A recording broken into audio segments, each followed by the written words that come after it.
Media is so much more pro-Trump than 8 years ago. Yeah, oh yeah, I mean, like on every level, right? Zuckerberg has bent the knee. Meta is like explicitly pro-Trump. Google has done the same. They contributed money unprompted to Trump's inauguration fund, just as a symbol of fealty, right? Joe Rogan, obviously, massive media figure, no matter which way you want to slice it.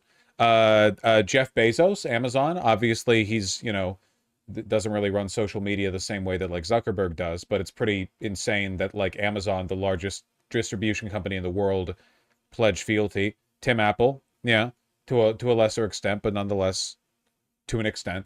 CNN CEO, they brought in a new CEO, and the new CEO was like, we're going to have more media that appeals to the right wing.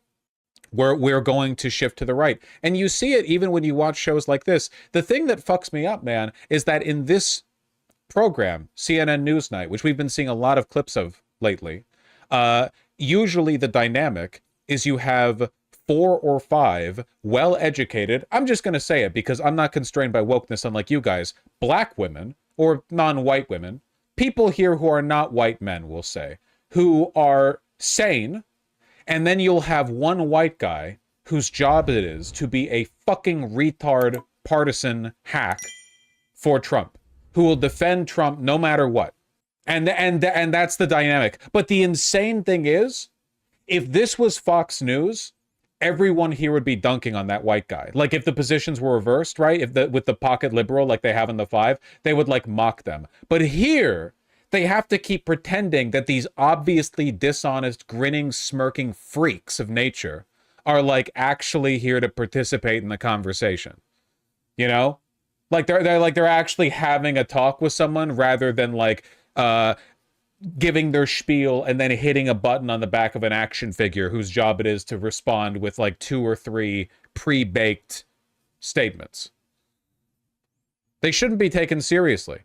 I mean, they shouldn't be allowed in the program at all. I have like a crazy opinion on my part. I think that news organizations should not have broadcasters whose only job is to lie. It feels like a fucked up, like a trickster Fey game, you know?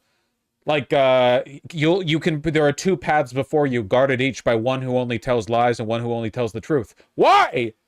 You're not this isn't the fucking Lost Woods. This is CNN.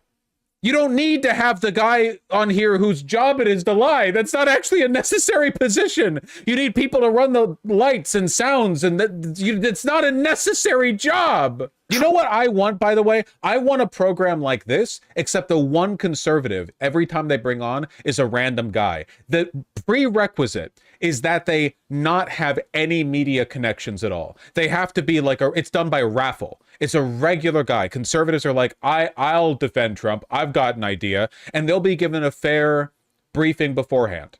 You know, they'll be like, here are the talking points, right? Like, here's what we're going to discuss today. Here's what you're going to be given the opportunity to say, and give it your best shot, basically. And I want him to be treated fairly, by which I mean I want them to tear him apart, like just eviscerate him.